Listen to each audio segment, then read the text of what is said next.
Aí saindo daquela pracinha, nós começamos um percurso da 2,4 km aproximadamente.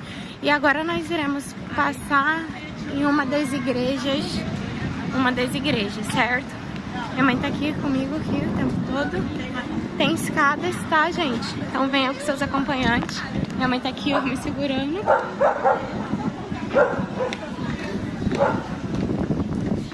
A rua é de paralelepípedo. Como vocês ouviram, era tudo quilombo aqui, né? Casas de angus. Procura sobre casas de angus. Isso é muito interessante. Eu sigo o Pedro no Instagram. Aqui tem a igreja. Nós chegamos na igreja. Qual o nome, mãe? Igreja Padre de Gente, alguém não fez check-in? Francisco Chegou da depois, não Mota. fez check-in?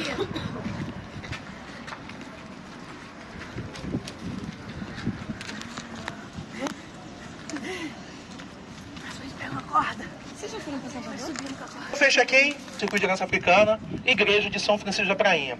Essa igreja daqui é que vai dar nome ao Largo de São Francisco da Prainha, porque está do lado do largo, tá bom? Essas terras onde nós estamos, elas pertenceram a um cara chamado Manuel da Mota. O Manuel da Mota foi casado com uma negra, com uma africana, chamada Maria da Guiné, e com ela teve um filho, né, que foi batizado de Francisco da Mota, tá? Manuel da Mota, como era um cara que tinha posse, o que ele faz? Pega o filho dele e manda para Portugal, né, que era o que você fazia naquela época, para poder dar instrução para o teu filho, manda para Portugal para ele estudar. Ele vai para Portugal, estuda Direito, estuda Teologia, se torna padre e fica morando e trabalhando lá em Portugal, tá? Como o Manuel da Mota só tinha o Francisco como herdeiro, né? Quando o Manuel da Mota morre, o que ele faz? O Francisco da Mota volta para o Brasil para poder gerenciar. Eu peço que quem tiver... ninguém sente nos murinhos, por favor, hein? Ninguém sente no murinho, por favor. Tem alguém sentado no muro? Não tem? Tá? Porque aqui não tem proteção nenhuma embaixo, tá? O Francisco da Mota, quando ele volta para o Brasil, como ele era o único herdeiro, o que ele faz? Ele volta para o Brasil para poder gerenciar o patrimônio que o pai tinha deixado para ele.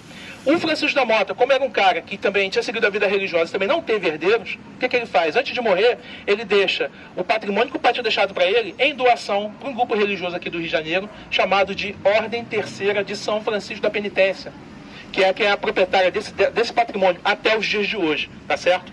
Vão ser esse espaço que a gente está aqui e algumas propriedades daqui de onde nós estamos até em direção à Pedra do Sal, que vai ser o sentido que a gente vai estar seguindo do circuito aqui, tá certo?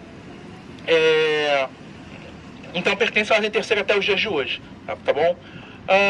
Essa igreja daqui, ela já não é a original da sua construção. Ali ela foi construída no final do século XVII, 1696, tá? Só que ela já não é a primeira construção, ela é a segunda. Por quê? Porque no ano de 1710 e no ano de 1711, a cidade do Rio de Janeiro sofreu 2 invasões de franceses. E na segunda invasão, que foi a mais violenta, né, a igreja foi queimada. Por quê? Havia um grupo de invasores franceses que estavam encurralados. Nesse casarinho que está aqui atrás de mim, né, antigamente funcionavam armazéns. Então o que eles vão fazer? Vai ter aqui entre a igreja e o armazém um grupo de franceses que vão estar encurralados, tá? E para os portugueses conseguirem capturar esses franceses que estavam aqui, o governante da época ordena que se toque fogo na igreja e nos armazéns. E aí, durante o incêndio, né, que é causado, os portugueses conseguem capturar os franceses, que estavam encurralados aqui entre a igreja e o armazém. E aí, o que vai acontecer?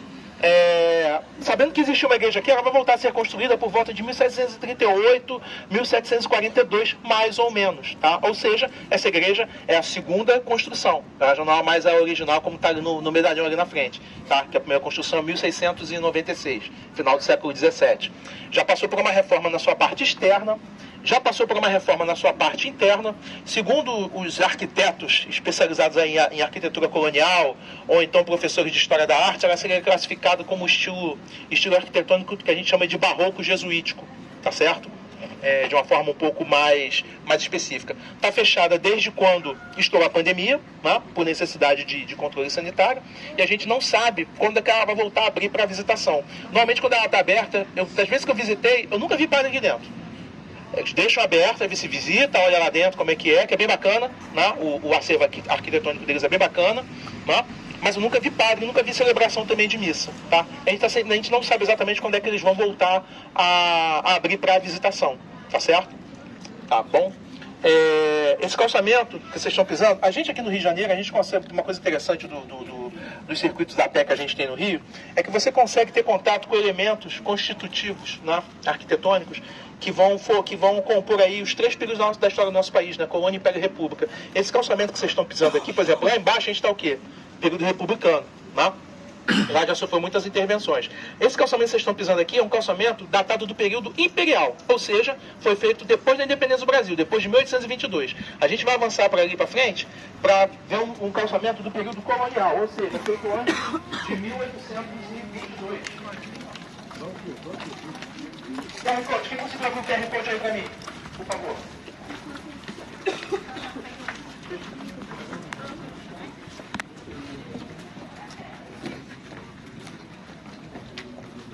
Quem estava aí tentando abrir o QR Code? Tá. Já? Dá pra ir. Então é uma homenagem ao Padre Francisco ou é em relação Vou chegar lá. Deixa eu só fazer a leitura do... Tem mais alguém aqui com o QR Code que não conseguiu abrir? Tinha uma moça ali que estava com o QR Code. Pergunta de novo. Não, eu só fiquei na dúvida se o nome da igreja é em relação a essa terceira ordem ou ao padre. Não. Porque os dois eram Francisco. Sim, a questão aí é só uma coincidência. Dele doar pra... Tá? Mas eu queria saber, o nome é uma homenagem a ele ou é a ordem? Não é homenagem à ordem, não. É homenagem ao padre. O nome da igreja? Francisco, não tem relação... A igreja, ela não surge por conta da ordem terceira, não. O padre mesmo. Isso. O que ele vai fazer? O pai dele tinha muitos armazéns aqui na região de Porto. Eu tinha muitos armazéns aqui, tá? O pai dele era um empresário, tá? E aí o que vai acontecer? O Francisco da Mota ele vai herdar também essa parte mais empresarial que o pai deixou aqui desses armazéns. E aí o que ele vai fazer? Ele vai fazer a igreja. As pessoas acham que a motivação é porque ele era negro, né? É negro, vai fazer uma igreja para negro. Não, ele vai fazer a igreja para poder atender a necessidade espiritual desses empregados dele que trabalhavam para ele aqui na região. Tá? Porque o que acontece? Ele era um afrodescendente, né? Pai branco, pai branco com mãe preta, né? Então ele vai ser um afrodescendente, tá certo?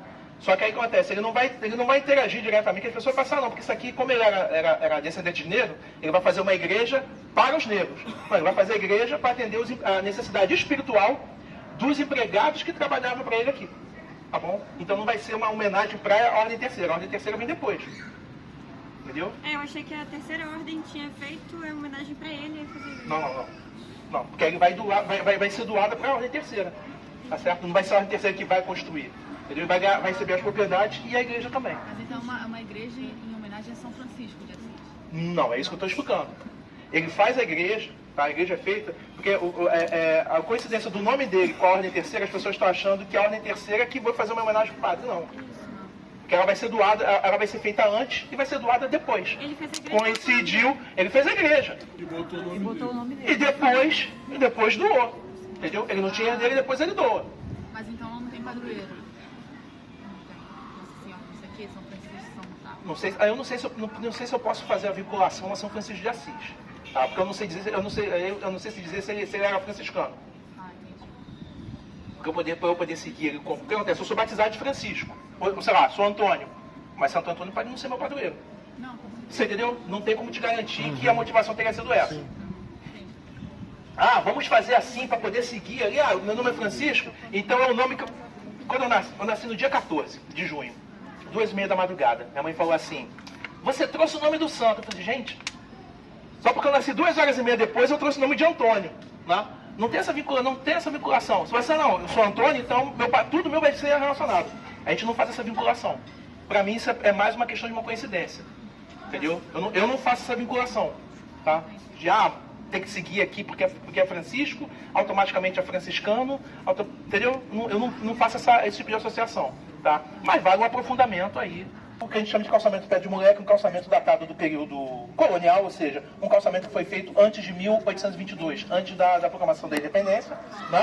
E a gente usa uma lenda, né, para poder justificar o nome desse calçamento. Tá? Existem vários tipos de lenda para justificar o nome do calçamento como calçamento de pé de moleque. Eu utilizo uma lenda que vai ter relação com a proposta do circuito, que é o seu circuito de herança africana. Que seria a seguinte: vocês conseguem observar que a gente tem pedras maiores e pedras menores?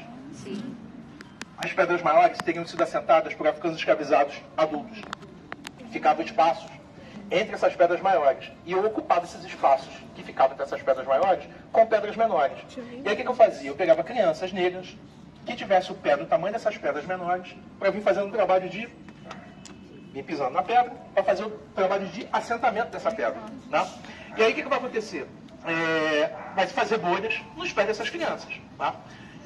Eu imagino que todo mundo aqui, em algum momento, já tenha visitado uma feira de artesanato. Na feira de artesanato, a gente tem lá uma barraca do doce, que normalmente são os doces artesanais, diferente do que a gente vê, né? Que a gente compra no supermercado, na lojinha, né? Que é o pé de moleque, ele vem embaladinho na caixinha, né? Você tritura o amendoim, né? Coloca embaladinho aí, tudo simétrico, né? Na feira de artesanato, você tem ali um doce que ele não tem um formato definido. Né? Não tem nem um tamanho nem um formato definido. Eu faço aquela massa do doce e não trituro o amendoim, eu jogo o amendoim inteiro naquela massa. Aí eu vou ver o quê? Vou ver aquela massa ali fininha e o amendoim, né, inteiro ali. Metade do amendoim vai estar dentro da massa, metade vai estar para fora. Esse amendoim sobressaltado na superfície do doce vai fazer uma alusão às bolhas que se faziam nos pés dessas crianças. Por isso que se vincula a questão do pé de moleque ao doce. Mas existem outras lendas também que vão servir para nomear, né? Porque as lendas também, gente, não tem comprovação em fonte, tá? Não tem comprovação em fonte, tá certo? Falamos aqui do calçamento. Ali, na frente tem uma escola chamada Escola Padre Dr. Francisco da Mota. Tá? Quem está aí atrás consegue ver, quem está aqui na frente comigo não consegue ver, mas tem uma escola ali. Tá? Essa escola é uma escola com o nome do padre. A gente sabe que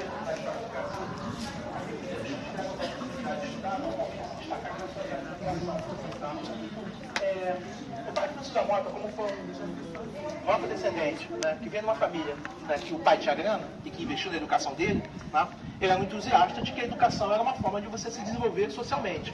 Sabendo disso, né, aqui na igreja, né, tinha uma ação social em que eles disponibilizavam para a população do Morro da Conceição, que não tinha grana, né, uma escola primária filantrópica gratuita. Tá? Chegou a ter aqui no segundo andar da igreja 200 alunos. Tá? E continuava chegando gente querendo estudar. Tá? E o espaço físico não comportava mais gente aqui para estudar. Tá? E aí chegou nessa situação, foi assim, das duas uma. Ou a gente para de receber mais alunos, ou a gente vem para a parte externa e tenta ampliar a estrutura para continuar recebendo mais alunos. E foi isso que foi feito. Eles decidiram vir para a parte externa. Tá? E aí o que eles começaram a fazer? Começaram a pegar esses casarinhos aqui.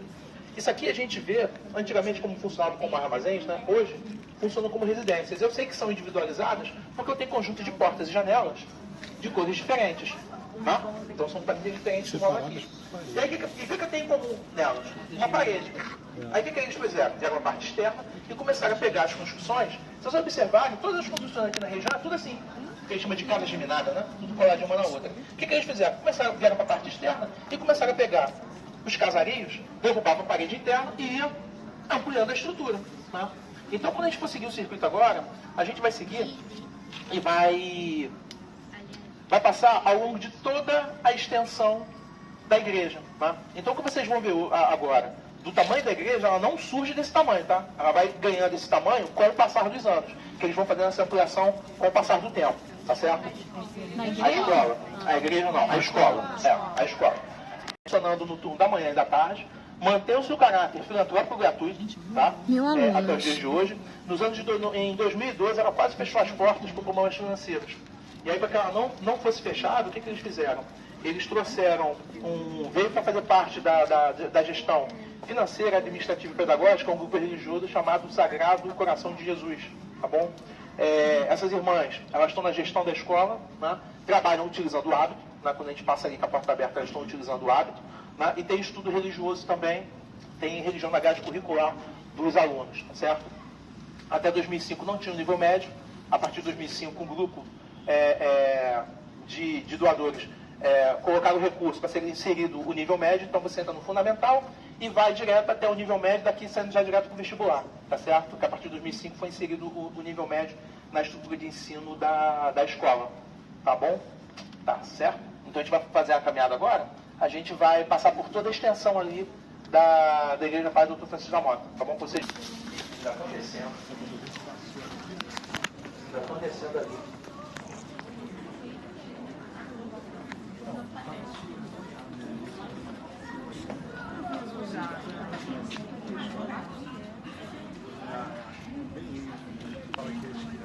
Que linda.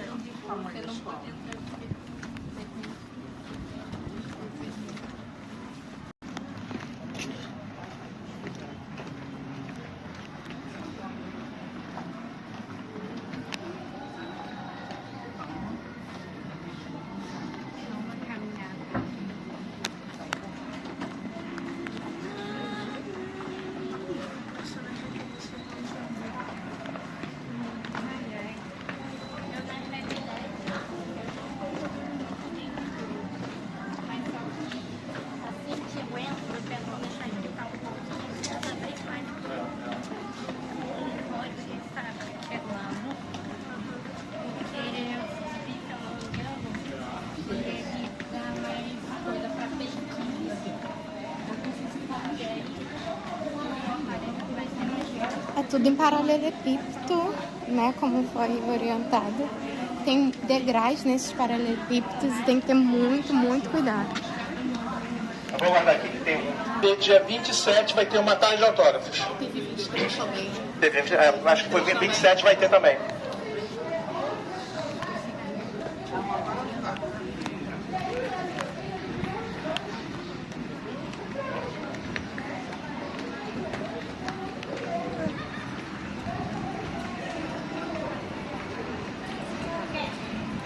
Deu a volta, saí na mesma pracinha onde nós estávamos. Artesanato. Aí tem várias lojinhas aqui também. Bares.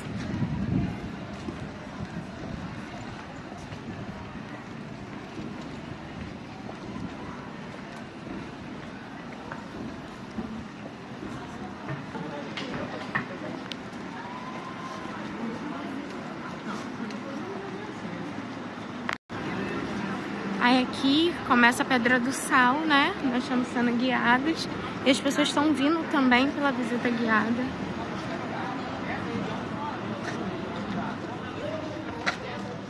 São várias ruazinhas consideradas como, até mesmo como vielas, né? Aqui é o outro grupo que está sendo apresentado e nós iremos aguardar.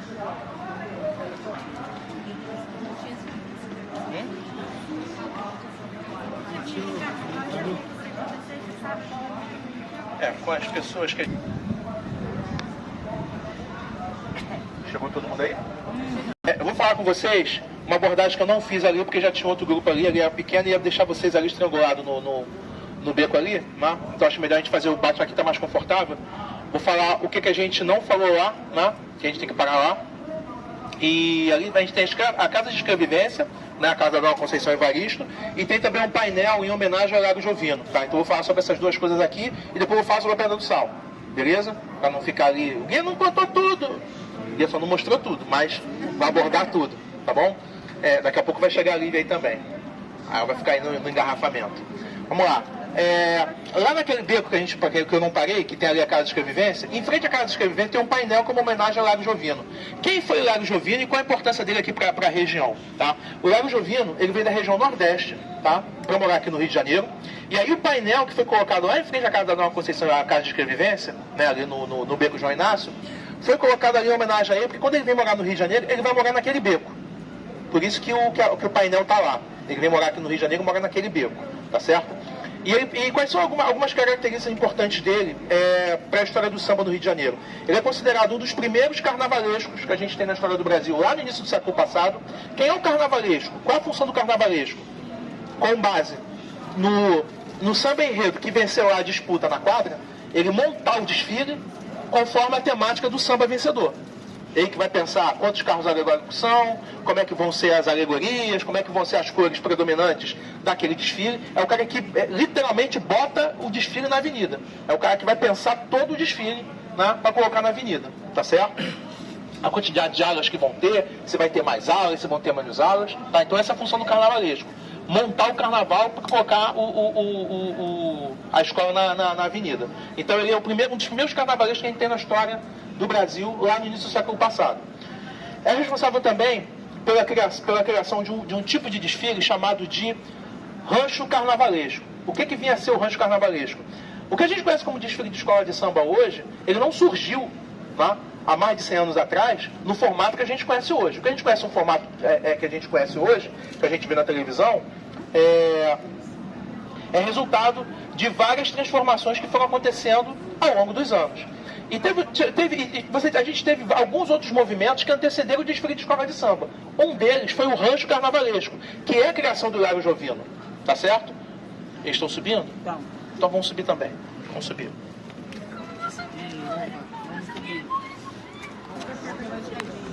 É bem íngreme, é uma pedra realmente, parece um sal, um sapinho. Tem escadas e as pessoas estão subindo.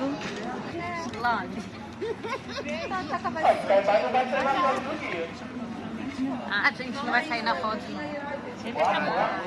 Vem pra cá, amor. Tá. Qual é a contribuição do Hilário Jovino para o desfile de escola de samba? O Hilário Jovino vai criar um formato de desfile chamado de rancho carnavalesco. Como é que era o rancho carnavalesco?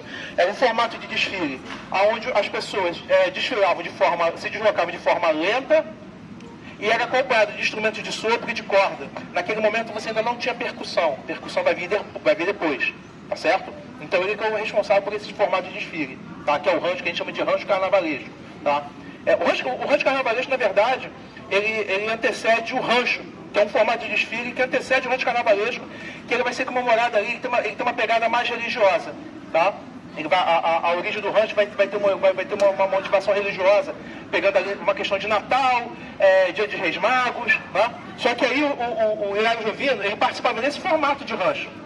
E aí, por conta de uma dissidência com os organizadores, o que ele faz? Pô, eu vou continuar fazendo o rancho. Mas para não ter problema, o que eu vou fazer? Não vou fazer na mesma data que os caras fazem, que seria nesse período ali, Natal e dia de Reis Magos, dia 6 de janeiro, né? Então, para não fazer junto, o que ele decide fazer? Pô, vou fazer o mesmo desfile, mas vou fazer no período do carnaval. Por isso que é rancho carnavalesco. Mas ele surge primeiro como rancho, vai ter uma pegada religiosa. Já existia o carnaval? Oi? O carnaval já existia? Já existia, mas essas nuances, né, aí vão se desdobrando nessa forma que eu estou explicando, né? Então você vai ter vários, vai ter também intrudo, também é um pouquinho mais antigo, né? Você vai tendo várias nuances que vão contribuindo com o passar dos anos, tá? Então, na verdade, você tem um rancho e vai ter são coisas diferentes. O rancho é um rancho carnavalesco.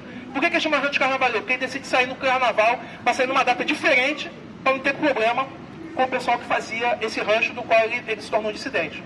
Beleza?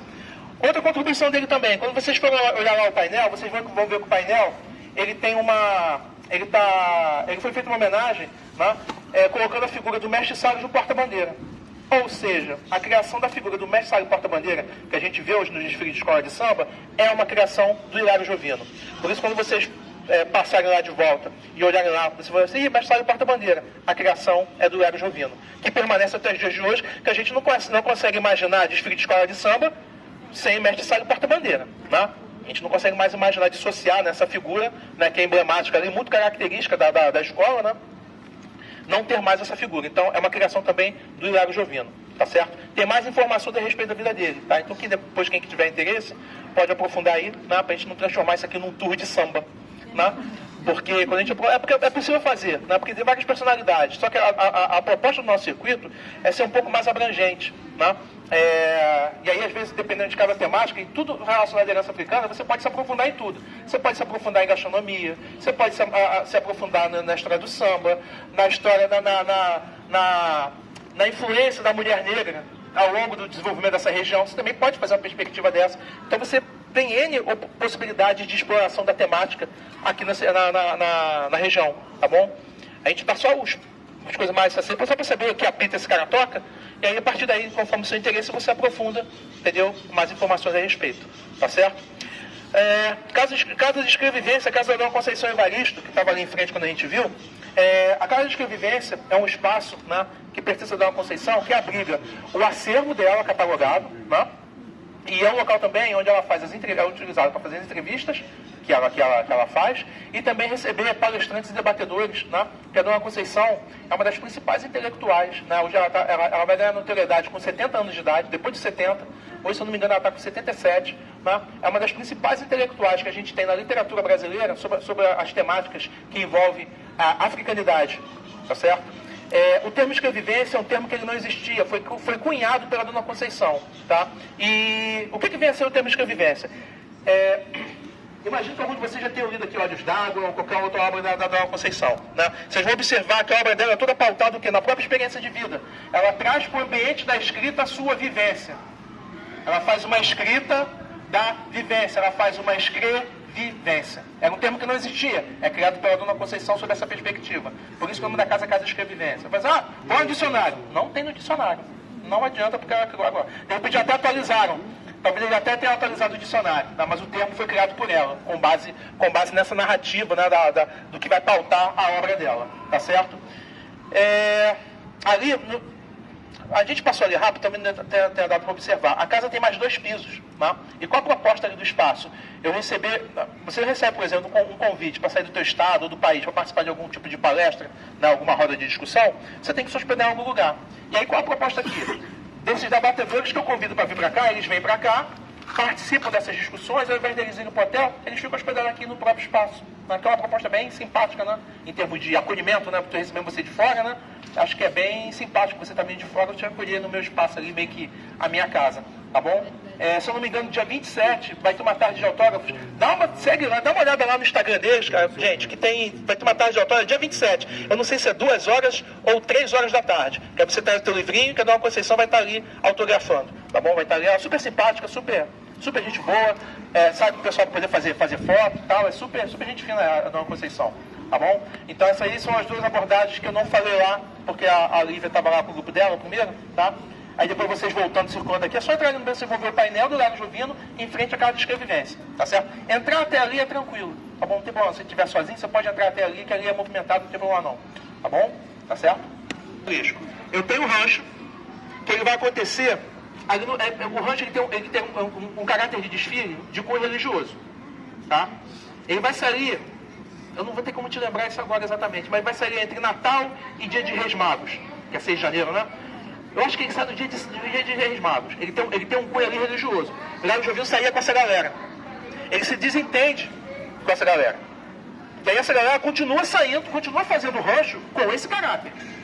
E aí por que ele vai ser chamado de rancho carnavalesco? Ele vai dizer, eu vou fazer o mesmo desfile, só que para não ter conflito de data, não fazer igual, tá me copiando? Vou fazer numa outra data, eu passo a sair no carnaval. E aí eu vou passar a chamar o rancho de rancho carnavalesco. É assim que... E aí você vai ter um desdobramento. O que acontece? Eu tenho rancho, eu tenho intrudo, que é um outro formato também de desfile, né? Que são movimentos que vão anteceder o desfile de escola de samba. Né? Então não vou ter só esse movimento. Eu vou ter outros movimentos também que vão anteceder o que a gente conhece, o que vai dar o formato no desfile de escola de samba como a gente conhece constituído hoje. O que a gente conhece como desfile de escola de samba hoje, o que é? É o DNA dessas várias personalidades, entendeu? Da tia Seata, que vai englobar a figura do quê? De uma mãe de santo e de uma personalidade que tem relação com a história do samba no Rio de Janeiro. Tia Seata vem para o Rio de Janeiro ali na faixa dos 20, 22 anos de idade, né?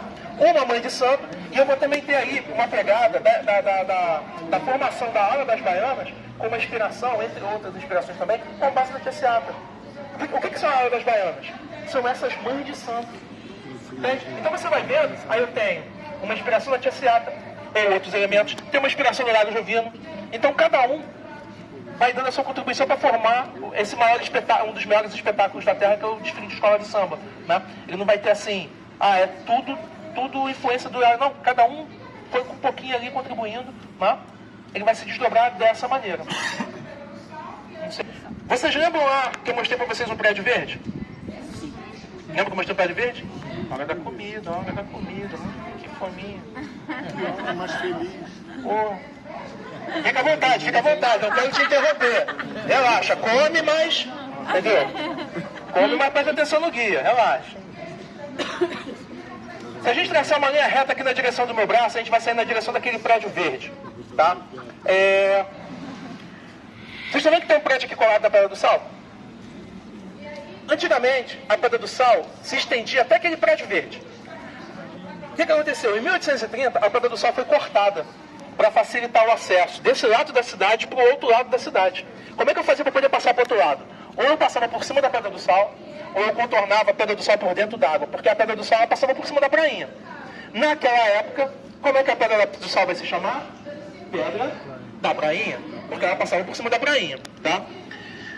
Poderia ser chamada também de Pedra do Açúcar, porque foi o primeiro gênero alimentício a subir por esses degraus, que foram esculpidos por africanos escravizados, para facilitar o acesso aqui ao Alto do Morro da Conceição, que era o local onde você tinha vários armazéns. Eu tinha armazéns lá embaixo e tinha armazéns aqui em cima também, né?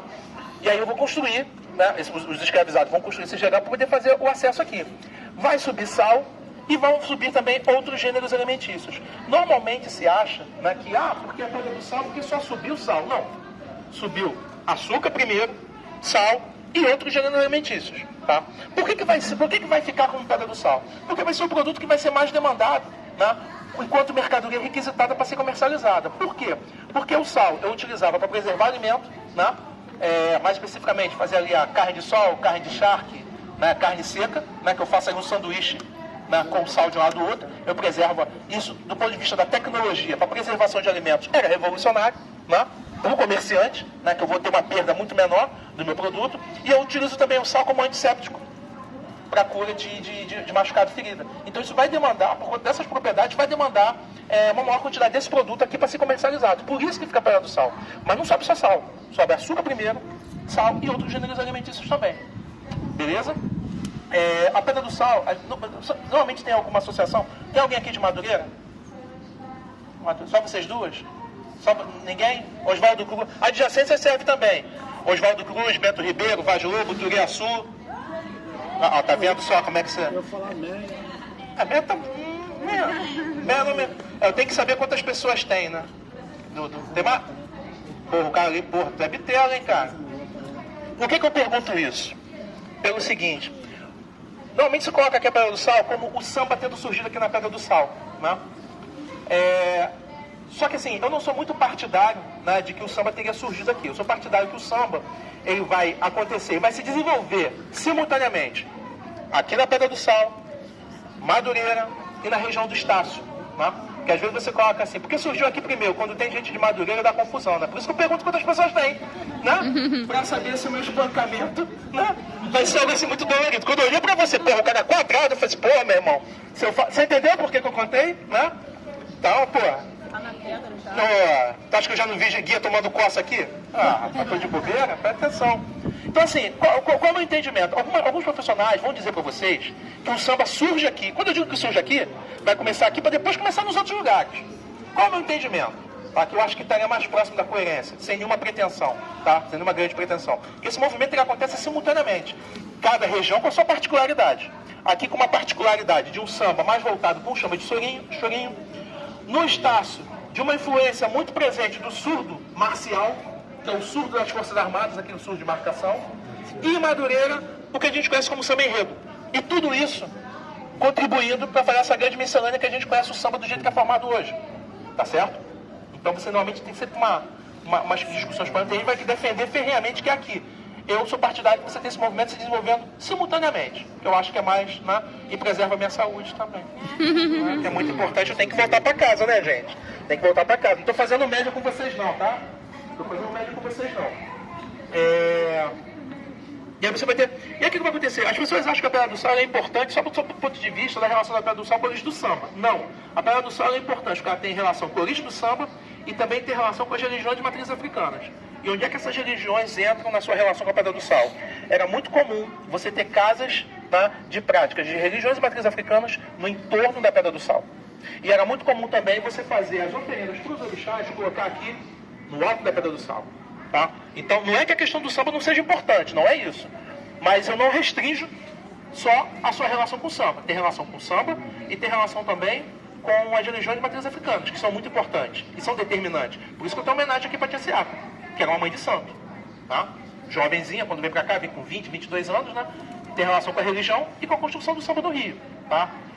Quando eu digo que a Quebrada do Sal vai ter um samba ali um pouco voltado para uma pitada ali do samba de chorinho, eu tenho uma homenagem ali estilizada para o Pixinguinha, né? Dispensa maiores comentários, maior maestro, maior compositor e maior saxofonista brasileiro, que era um cara que era contemporâneo e andava com essa galera, frequentava aqui a região também. O painel azul. Quem aqui já ouviu falar no termo Pequena África? Alguém arriscaria dizer o que significa o termo Pequena África? Para o pastel e um caldo de cana. Isso foi igual o cara ganhou lá. Sim. Oi? O que foi? O cara falou 220 lá, quase acertou, não ganhou. A gente saindo aqui, se eu não me engano, a fachada dela é verde. Saindo Fica aqui. aqui nessa direção, mais ou menos aqui nessa direção, aqui na Secretaria Cabral. Tá? É a única que eu conheço. A Mas única acho que casa tem mais. de Umbanda é essa. Que eu saiba, aqui na região atualmente é essa. Mas eu acho que você talvez tenha mais. Eu não sei se na Barão de São Félix vai ter alguma, porque na Barão de São Félix antigamente tinha. Tá? Só que a Barão de São Félix ficou muito perigosa. Uhum. Aí eu não sei se ali o tá senhor tinha dito que antigamente fazia as oferendas aqui na Pedra do Sal. colocava aqui. Hoje não mais por conta do turismo. Hoje, olha só, eu não tenho visto mais. Eu não tenho visto mais. É só uma entende? pergunta. Mas não, eu não tenho visto mais. Mas às vezes a gente vê em alguma cruzilhada, alguma coisa assim mais simplesinha e tal. Você vê alguma manifestação nesse sentido. Aqui eu nunca vi, não vi mais. Entende? Alguma coisa, mas nada impediria de chegar aqui. Qual o problema de você chegar aqui? A única coisa que você pode fazer é alterar, é danificar a pedra. Entendeu? Você colocar uma oferenda aqui, viria muito, entendeu? Não está fora do contexto da pedra. Obrigada. Bom, ninguém quis cunhar o termo Pequena África, não sob a perspectiva de uma Pequena África, que é um local onde você vai reunir população negra e afrodescendente, mas sob a perspectiva de uma Pequena África, sob o ponto de vista da efervescência cultural dessa Pequena África, das manifestações culturais que a gente tem nessa Pequena África. E o que compõe essa Pequena África? Quais são os bairros que compõem? Os daqui da zona portuária, Saúde, Gamboa, Santo Cristo, Caju, tá? Mabuá do Centro, vai pegar também Praça 11, Estácio, Cidade Nova e um pedacinho de São Cristóvão, tá certo? Predominantemente nessa Pequena África vai viver população preta, tá? Mas não é sobre a Pequena África, não é sobre a perspectiva, não. Ali, naquele gueto, vive só gente preta. Não, é sobre a perspectiva, ele cria um termo sobre a perspectiva da efervescência cultural que essa Pequena África produzia. Beleza? Tá? Então aí, Diamana, o Heitor dos Prazeres e o João da Baiana, que ele está retratado. Normalmente o Heitor da Baiana, o João da Baiana, gente, ele vai ser retratado ou em desenho ou em foto, segurando o pandeiro. Por quê? Ele seria o responsável por introduzir o pandeiro no samba enquanto instrumento musical. Porque antigamente o pandeiro não fazia parte do meio do samba, tá? Tem algum advogado aqui no grupo? Advogado? Advogado? Levanta a mão que eu não estou vendo. Advogado, só você? Estudante vale também, estudante também. Não vou dar estágio, mas estudante também serve. Tem uma passagem do João da Baiana? Advogado também? Não, coincidência, a fachada da escola vem até aqui. Sim. Vamos lá. O João da Baiana, cara, tem uma passagem interessante. Ele recebe um convite lá do senador Pinheiro Machado. Pode?